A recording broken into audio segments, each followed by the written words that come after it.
La conferencia El Discipulado en la Iglesia es presentada por Pasión por su Palabra, 9 Marcas, Lifeway, Universidad Cristiana de las Américas y Ministerios Genezaret.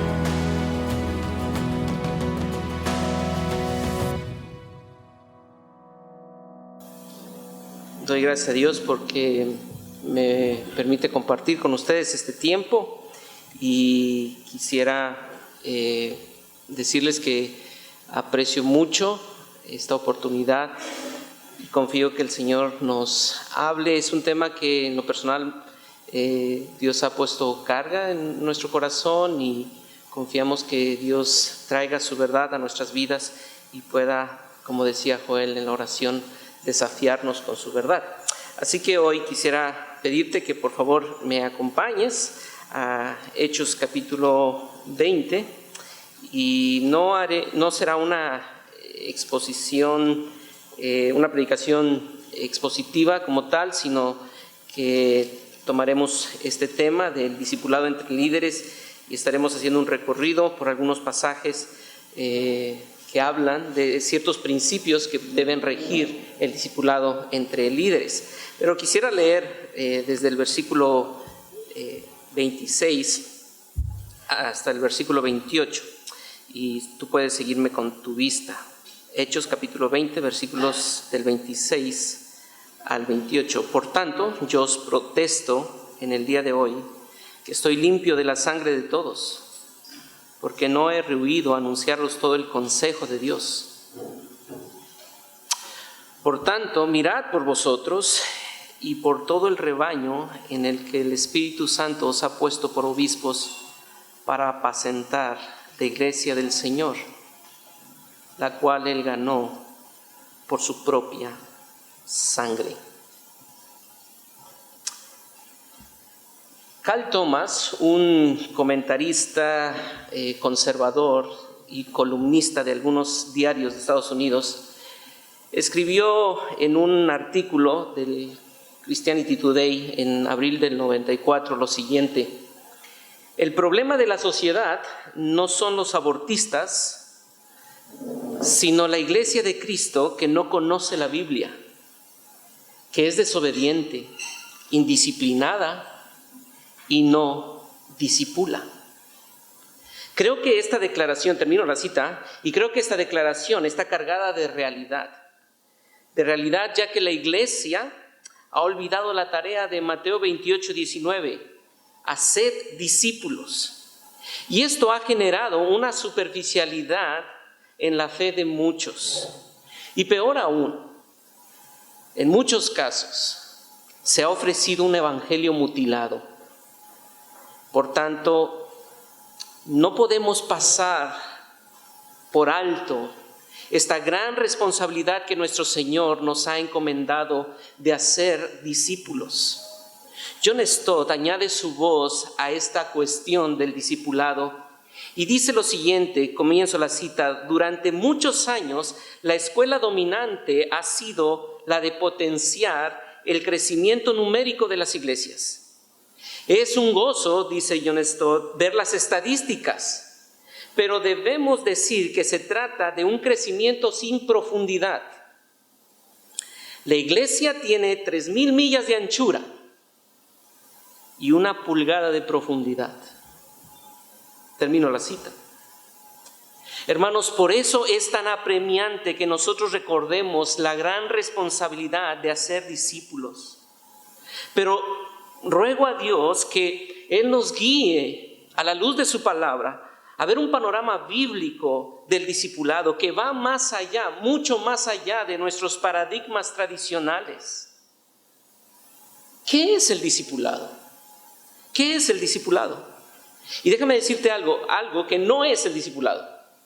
El discipulado no es una plataforma para exponer tus conocimientos teológicos o prácticos. No es la plataforma, no es un programa para que tú des a conocer tus grandes conocimientos y tus grandes experiencias. El discipulado es más bien un medio de gracia para la transformación a la imagen de Cristo de 2 o más personas. Creo que la gran mayoría de los creyentes consideramos el discipulado solo como un estudio basado en un método o en un sistema que se realiza por un lapso de tiempo con algunos temas en particular y decimos, ya terminó el discipulado.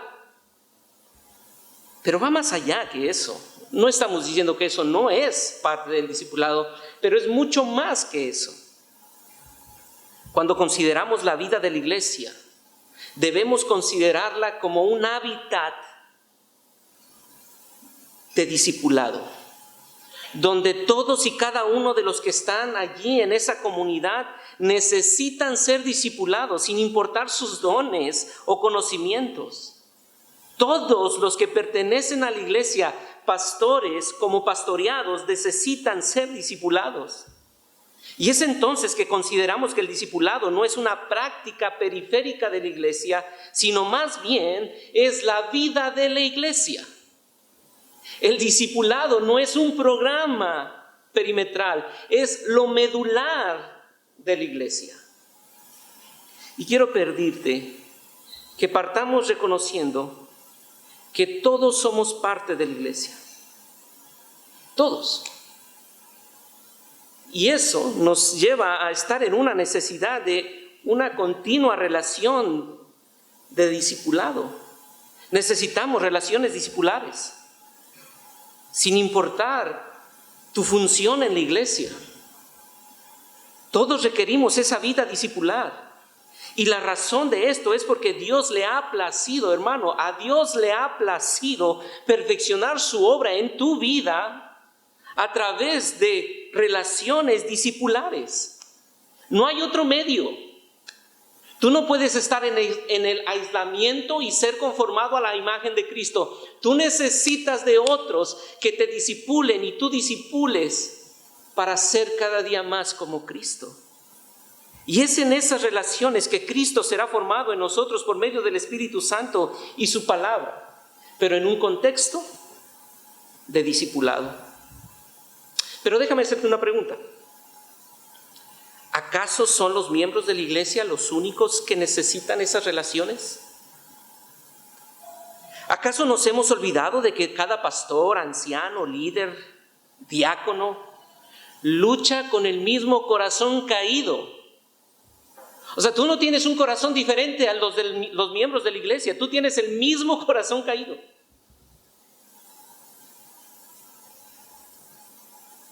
¿Por qué nos hemos olvidado de que nuestros amigos pastores también son susceptibles al pecado? ¿Por qué crees tú que porque predica ya no está luchando con el mismo pecado? ¿Qué acaso nos hemos olvidado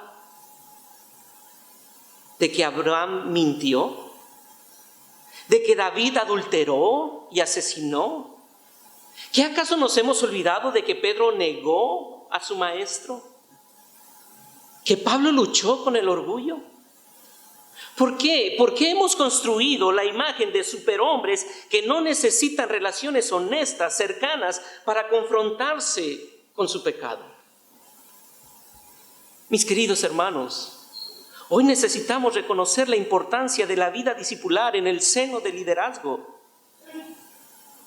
No podemos continuar esperando que un viento fresco llegue del norte o del oriente o del poniente y purifique los corazones de nuestros consiervos. No podemos esperar con los brazos cruzados que otro Rabí Zacarías caiga en el pecado o que otro Joshua Harris niegue la fe. No.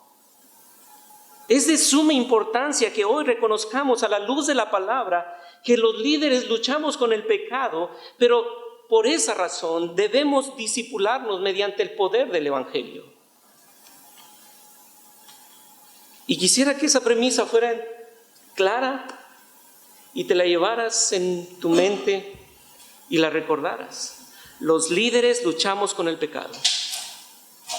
Porque los líderes luchamos con el pecado, debemos discipularnos mediante el poder del Evangelio. Y a lo largo de los minutos que me restan, quisiera dividir en 2 puntos esta participación Y el primer punto es hablar de la necesidad del discipulado entre líderes. ¿Por qué existe una necesidad del discipulado entre líderes? Y el segundo punto sería el medio del discipulado entre líderes. Así que permíteme llegar al pasaje que mencioné hace un momento y también pedirte que tú, si tienes tu Biblia, vayas a 1 Timoteo capítulo 4, versículo 16. O si no, que lo apuntes. Pero en 1 Timoteo 4:16 y en Hechos 20:28 encontramos la misma carga del apóstol Pablo. En 1 Timoteo 4:16, esta carga se lo hace saber a su hijo, a su amado Timoteo.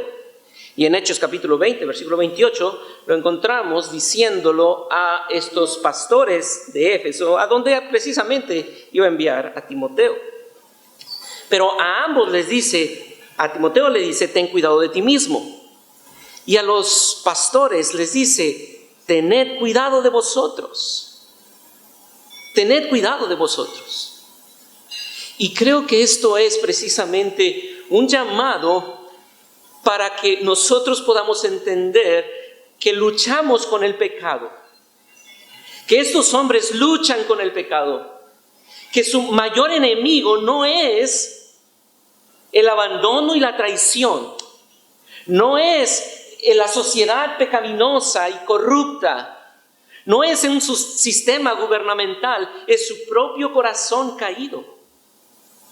Y Richard Baxter, en su libro Pastor Renovado, en su página 39, dice lo siguiente, y voy a citarlo. Muchos han exhortado a los demás a no caer en el infierno, a la vez que ellos mismos corrían allá. Más de un predicador que clamó muchas veces a sus oyentes para escapar de la condenación, está ahora en el infierno. ¿Acaso resulta razonable imaginar que Dios le salvará a uno por ofrecer la salvación a los demás mientras Él mismo la rechazaba?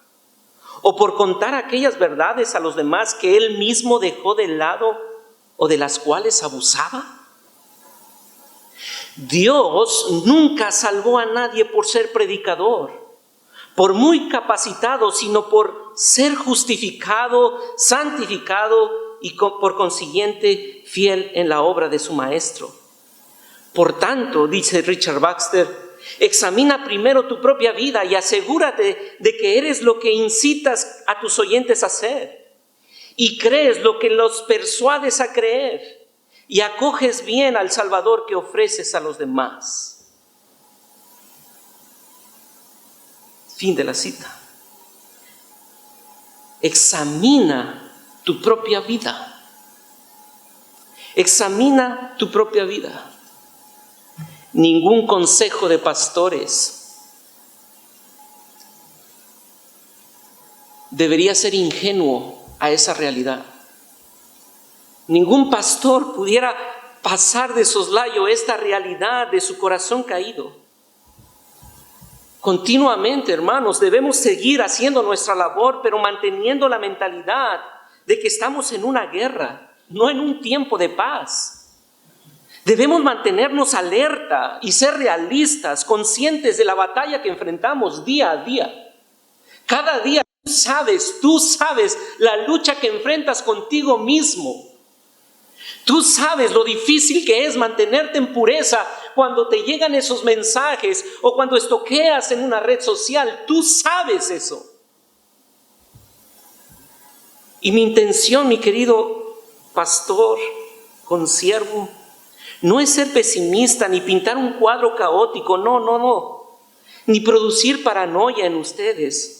Porque quiero decirte que nuestro capitán ya ha luchado la batalla y ha ganado la victoria final en nuestro nombre y está en nosotros, con nosotros y a favor de nosotros.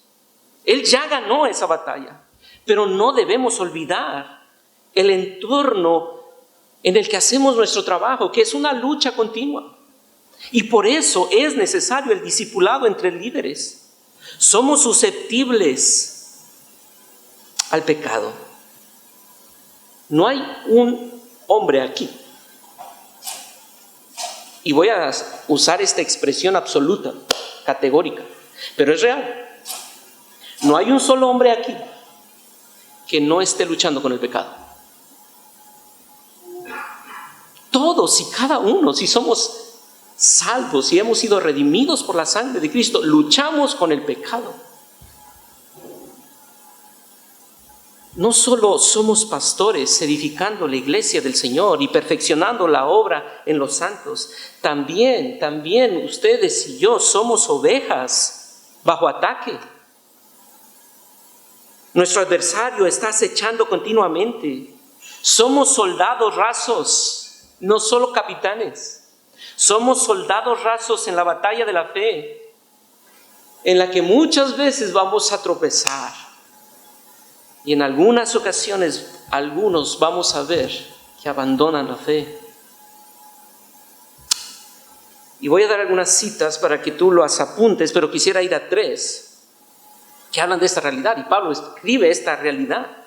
Gálatas capítulo 5. Gálatas capítulo 5. Si tú quieres apuntarlas, voy a dar más de estas 3, pero si quieres apuntar más, las diré. Pero quisiera que me acompañaras a Gálatas capítulo 5, por favor. Versículo 16 y 17. Digo pues, andad en el Espíritu y no satisfagáis los deseos de la carne, porque el deseo de la carne es contra el Espíritu y el del Espíritu contra la carne. Y estos se oponen entre sí para que no hagáis lo que quisierais. ¿Ven el mandato? Luchen, anden en el Espíritu y no satisfagan los deseos de la carne. Hay una lucha donde tú todos los días estás luchando por andar en el Espíritu o satisfacer los deseos de tu carne. Y esa lucha no es una vez al día, sino es cada segundo de tu vida. Primera de Pedro, por favor, Primera de Pedro, capítulo 2,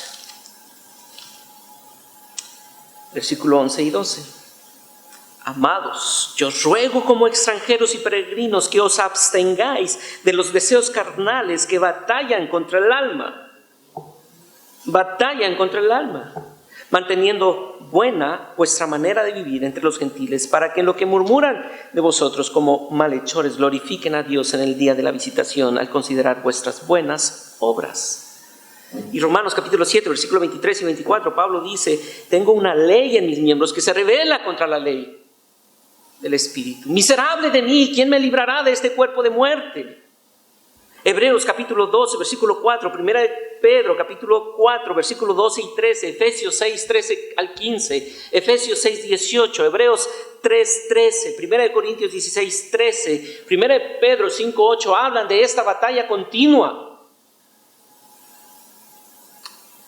Por lo tanto, hermanos, ¿cuántas bajas más vamos a sufrir antes de empezar a tomar en serio la guerra en la que tú y yo estamos y en la que necesitamos que otros nos ayuden?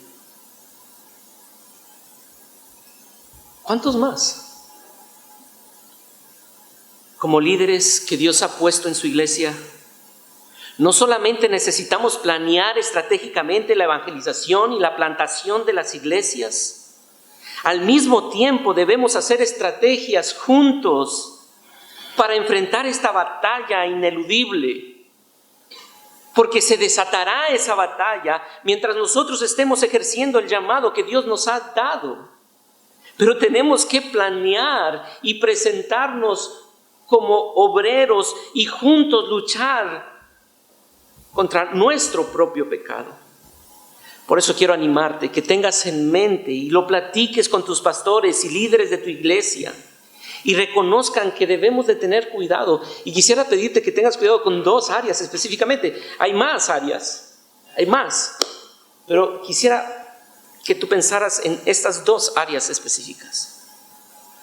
Ten cuidado con el orgullo por el éxito ministerial.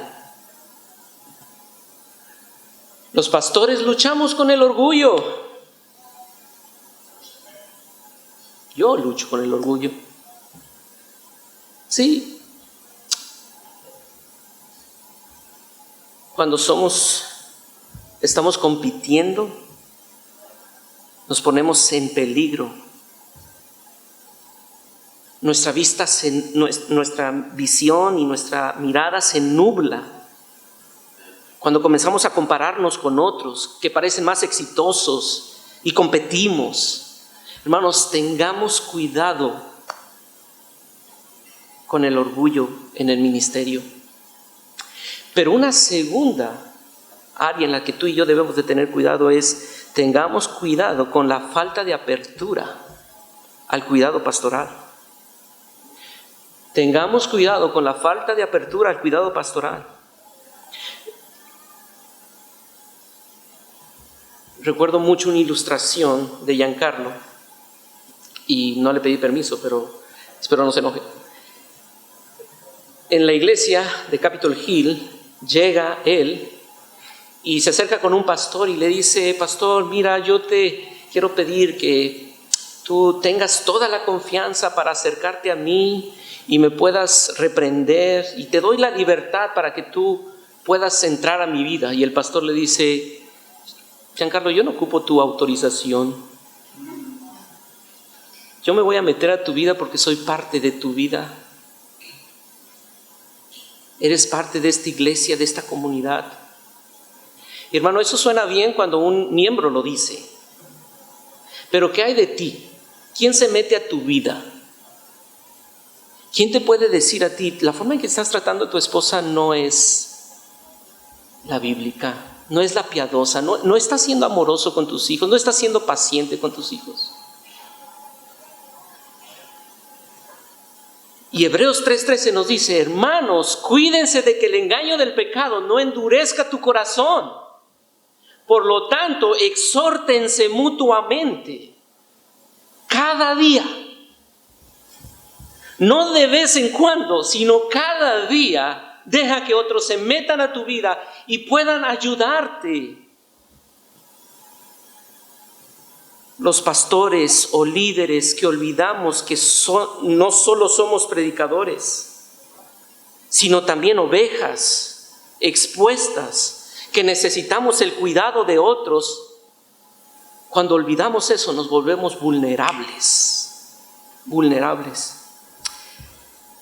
Paul Delby Tripp, en su libro Sé líder, dice algo que lo resume, y eso es lo bueno de los autores, que dicen en poco, mucho. Y él dice lo siguiente: cualquier falla en un líder que le impida vivir de manera humilde y alerta es peligrosa.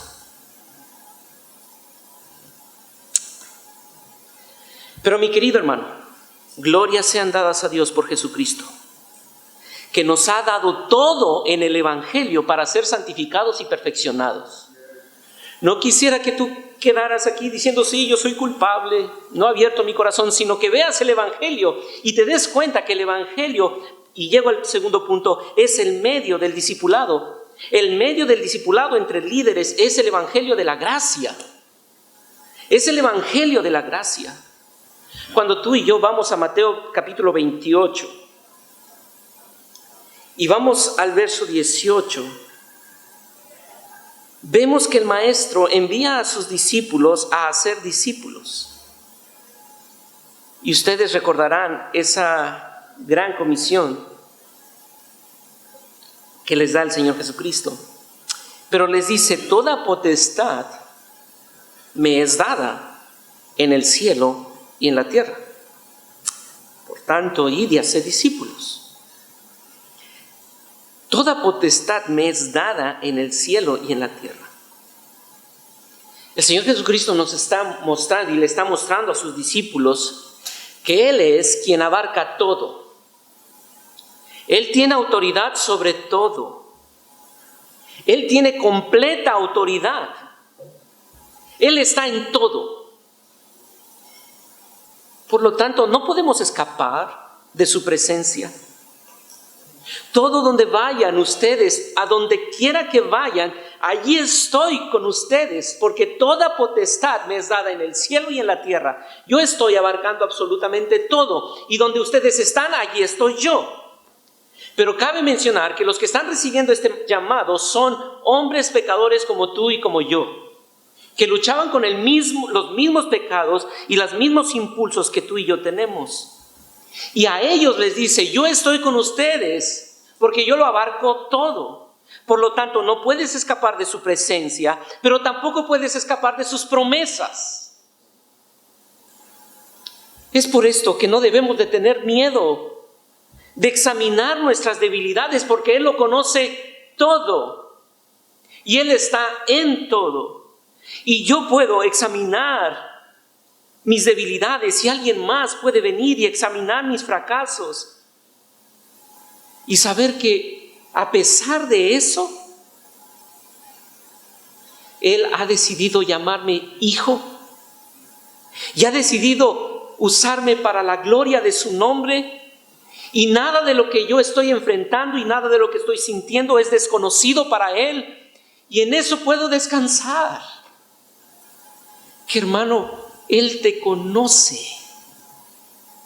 Lo que tú crees que te hace tan sucio y dices: esto nadie más lo puede saber, porque si supieran lo que yo estoy sintiendo y lo que estoy haciendo, seguramente me descalificaría. Pero sabes, hay alguien que sí lo conoce y no te ha descalificado por gracia. Porque toda potestad es de Él en el cielo y en la tierra. El Evangelio de gracia nos libera de la carga de minimizar nuestra realidad. El Evangelio de la gracia nos garantiza su presencia, nos garantiza su poder, nos garantiza su gracia. Hermano, no vivimos y no predicamos un evangelio de retribución. Si te portas bien, te va bien. Si no has pecado, Dios te va a usar. ¿Quién no ha pecado? Es por gracia. Y así es el evangelio de gracia. Mi querido pastor, quiero pedirte que recuerdes que debido al evangelio de gracia que predicamos, no estamos subyugados a nuestro pasado. Yo no sé cuál sea tu pasado, pero yo sí sé cuál es el mío. Y cuando yo veo hacia atrás, digo: ¿por qué estoy aquí?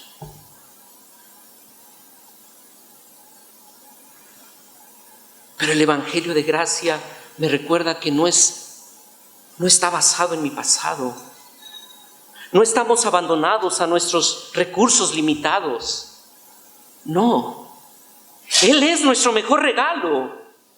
Él es nuestro potencial, porque Él está en nosotros y está por nosotros. Y en verdad la transformación es real y es posible porque Él está y habita en nosotros. Así es el evangelio de gracia, que me da el valor para decirte a ti que yo lucho con el mismo impulso de tu corazón. Yo lucho con las mismas debilidades. La gran mayoría de nosotros tenemos esas debilidades y yo lucho.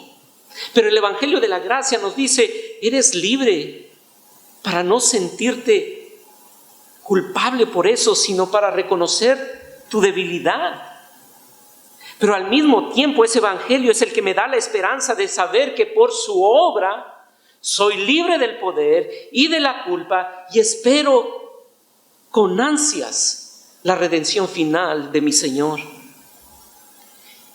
Y esa es esta realidad del evangelio a la cual tú y yo debemos de aferrarnos cada momento de nuestra vida. Mi hermano, no hay lugar. Por favor, piensa en esto. No hay lugar, no hay circunstancias, no hay acción, no hay pensamiento que tenga la prerrogativa de estar fuera del control del evangelio. O sea, en ningún momento tú puedes decir, aquí sí es justificable que esto no pase por el filtro del Evangelio. No. Tú como líder, muchas veces nos sentimos con esas prerrogativas. Bueno, yo que tengo tantos años en el Evangelio y soy pastor de tantas personas, yo sí me puedo dar esta libertad. Si no lo estás poniendo a la luz del Evangelio, te estás poniendo en una situación vulnerable y de pecado. Ningún líder, por más exitoso o prominente, está libre de la necesidad de arraigarse al Evangelio. El corazón de cada líder debe abrazar el Evangelio y encontrar en él y solamente en él la identidad, significado y propósito de su vida. No hay en ningún otro lugar el significado, identidad y propósito de tu vida que no sea el Evangelio. No es el número de tu iglesia, la membresía de tu iglesia, no es los ministerios que tienes, no, es el Evangelio lo que le da propósito, sentido, identidad a tu vida. Porque es el Evangelio que nos dice quiénes somos. Es el Evangelio que nos dice qué necesitamos. Es el Evangelio que nos dicta cómo debemos relacionarnos entre nosotros. Es el Evangelio el que debe dictar cómo funciona la comunidad de liderazgo en nuestra iglesia. ¿Cuáles deben ser los valores a promover? ¿Cómo debemos enfrentar la decepción, el fracaso, la traición? ¿Cómo debemos de nutrirnos mutuamente? Es a través del Evangelio. No deberíamos, la verdad, no deberíamos mirar primero al mundo empresarial para copiar valores formativos cuando tenemos el poder del Evangelio que es real y suficiente para transformarnos y hacernos cada día a la imagen de Cristo. No debería haber una influencia más poderosa en la formación de los líderes que el Evangelio. Es el Evangelio lo que debe marcar nuestra vida discipular, que nos dice quiénes somos, que nos dice qué necesitamos, que nos dice quién nos ha provisto redención y que nos dice hacia dónde vamos. Las preguntas básicas y existenciales están respondidas en el Evangelio. ¿Y cómo se discipula? Mediante el poder del Evangelio. Y quisiera dar 3 formas de medir o ver si estamos discipulando mediante el Evangelio. Y la primera es, se discipula en honestidad. He mencionado algunas cosas de esto, pero quisiera solamente puntualizar algunos aspectos. Si hemos de discipular mediante el poder del Evangelio, lo tenemos que hacer en honestidad. Hermanos, si tú y yo tenemos miedo de confesar el pecado en un lugar donde debería ser el lugar donde yo confieso mis pecados, nos hace ver que necesitamos crecer en madurez. Porque si no estamos dispuestos a confesar nuestros pecados en una comunidad de iglesia, con otros líderes, es porque nos hemos olvidado y estamos padeciendo de amnesia del Evangelio. Porque cuando yo me predico el Evangelio y cuando yo vivo el Evangelio y entiendo el Evangelio, y viene alguien a confesar su pecado, ¿cómo crees tú que voy a responder ante esa confesión? Y quiero decirte que no importa cuán robusto sea nuestro entendimiento teológico del Evangelio, Si tú no estás viendo que ese entendimiento teológico del Evangelio te está llevando a confesar tu pecado, en verdad no estás entendiendo cabalmente el Evangelio. Porque el Evangelio precisamente nos hace recordar que vivimos en un mundo caído y que las personas que están a nuestro alrededor, aún creyentes, siguen luchando con el pecado y van a pecar. Pero el Evangelio me ayuda a recordar que yo tengo que ser honesto y no maquillar mi pecado. El Evangelio de gracia de Dios es una puerta hacia la transparencia personal.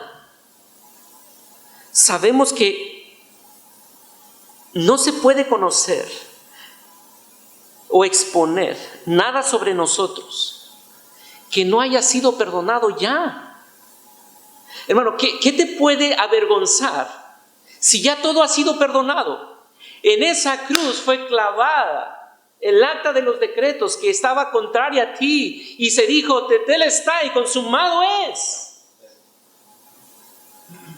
Tú puedes venir con tu hermano, confesar tu pecado y saber que ese pecado ya ha sido perdonado. No vienes para recibir perdón, vienes porque ya ha sido perdonado, pero necesitas la ayuda de otros. Ocultar el pecado se vuelve una carga. Cuando comienzas a fabricar evasivas y a maquillar, intentar maquillar tu pecado, eso se vuelve agotador. Y comienzas a actuar como si todo estuviera bien, cuando tú sabes que no es así. Y comienzas a despojarte tú mismo de esa vitalidad. Y quiero preguntarte algo. ¿Cuándo fue la última vez que confesaste tus luchas con algún compañero? ¿Cuándo abriste tu corazón y le dijiste, puedes orar por mí porque esta semana he estado luchando con lo que estoy viendo en internet? ¿Cuándo fue la última vez que tú le dijiste, sabes, esta semana he estado siendo muy perezoso, me está costando levantarme a orar?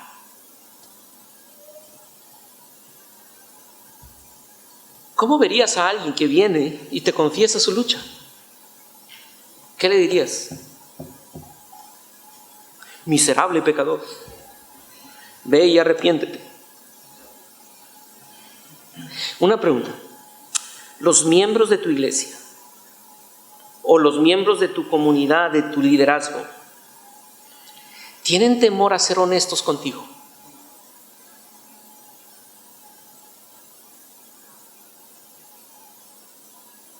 ¿Cuándo fue la última vez que tú escuchaste a alguien confesar sus pecados contigo? Ya no si tú lo confesaste. ¿Has escuchado a alguien?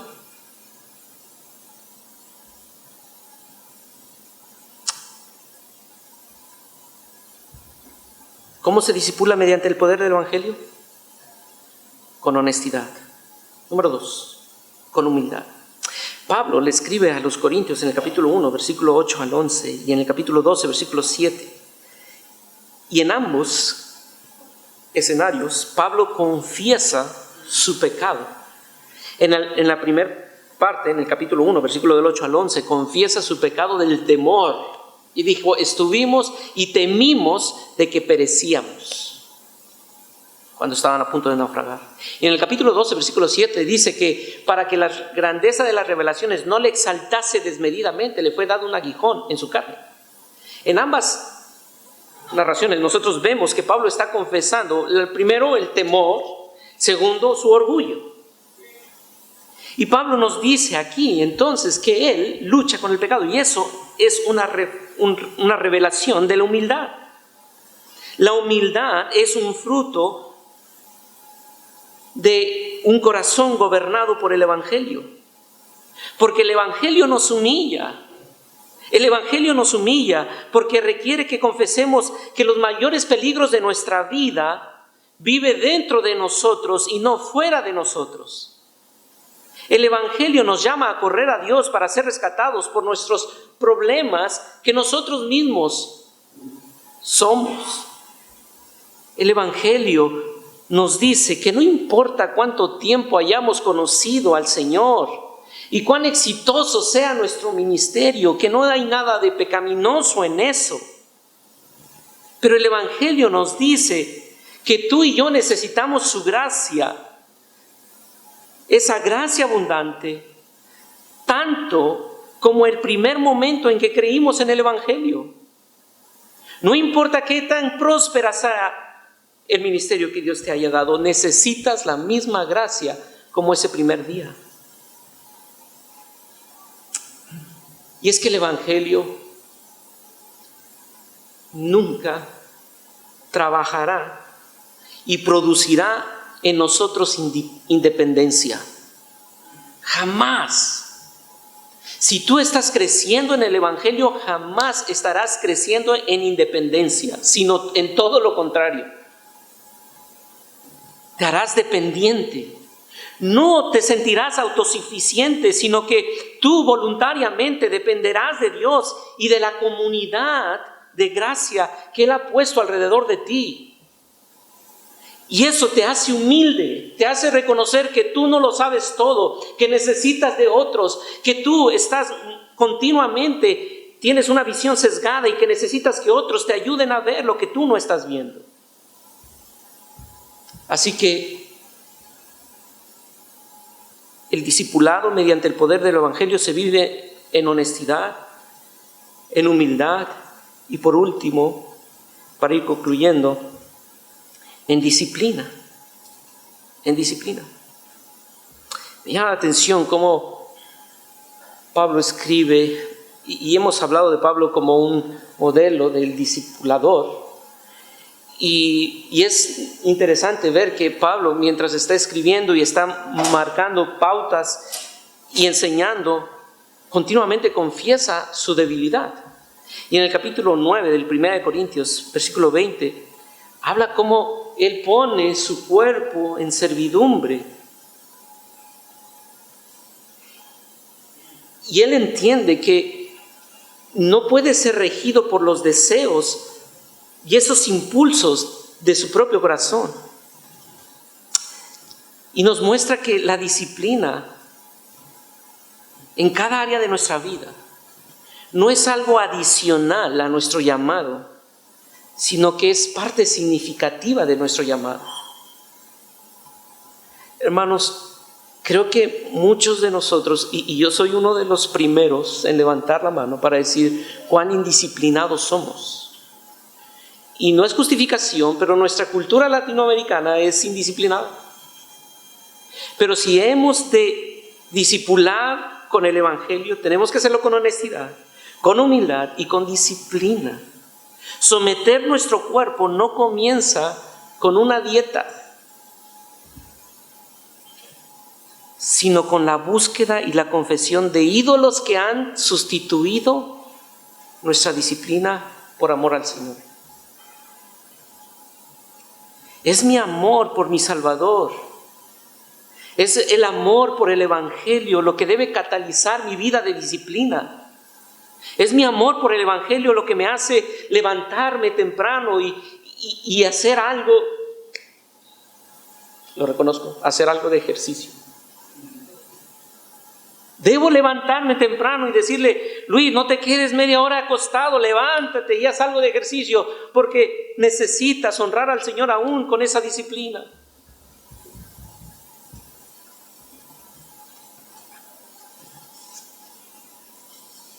Normalmente intento inventar excusas para no ser disciplinado, pero creo que el Evangelio también debe transformar esa vida disciplinada en mi propia vida y en la vida de otros a quienes debo discipular. Esto no es un tema secundario, de verdad es un tema primario en nuestra vida de discipulado. Y quisiera concluir trayendo una cita nuevamente de Richard Baxter, que dice así: no se puede confiar las almas a alguien que es infiel con su propia alma y que la vende al diablo a cambio de los placeres efímeros del pecado. Termino la cita. Mis amados hermanos, quiero dirigir tu corazón hacia el Evangelio de gracia y perdón. Hoy tú has llegado aquí con la carga por diversos pecados que seguramente a lo largo de años, quizá meses, quizá días, has justificado. Pero hoy, por el Evangelio, tenemos el perdón. Hay perdón. Vengamos en arrepentimiento y confesemos nuestro pecado y hagamos lo mismo con otros. Ven, confesemos nuestro pecado, que hay alguien que es fiel y justo para perdonar nuestros pecados y limpiarnos de toda maldad. Y crezcamos cada día más a la imagen de Cristo. Porque los líderes luchamos con el pecado. Debemos discipularnos mediante el poder del Evangelio. Señor, gracias porque tú nos dejas ver cuán necesario es reconocer la realidad de nuestro corazón caído. Y al reconocer, acudir al Evangelio, medio suficiente para nuestro perdón, para nuestra restauración de propósito y para tener la esperanza de que tú pronto vienes. Que ya no somos nunca más culpables, sino ahora somos libres porque no hay condenación para los que están en Cristo Jesús. Ruego que esta verdad pueda alentar los corazones de nuestros hermanos y sostener sus vidas para aquellos que están ministrando, que tú les alientes y les fortalezcas con tu verdad. Te damos gracias en Cristo Jesús. Amén. Amén. La conferencia El Discipulado en la Iglesia fue presentada por Pasión por su Palabra, 9 Marcas, Lifeway, Universidad Cristiana de las Américas y Ministerios Genezaret. Esperamos este tiempo haya sido de bendición para todos.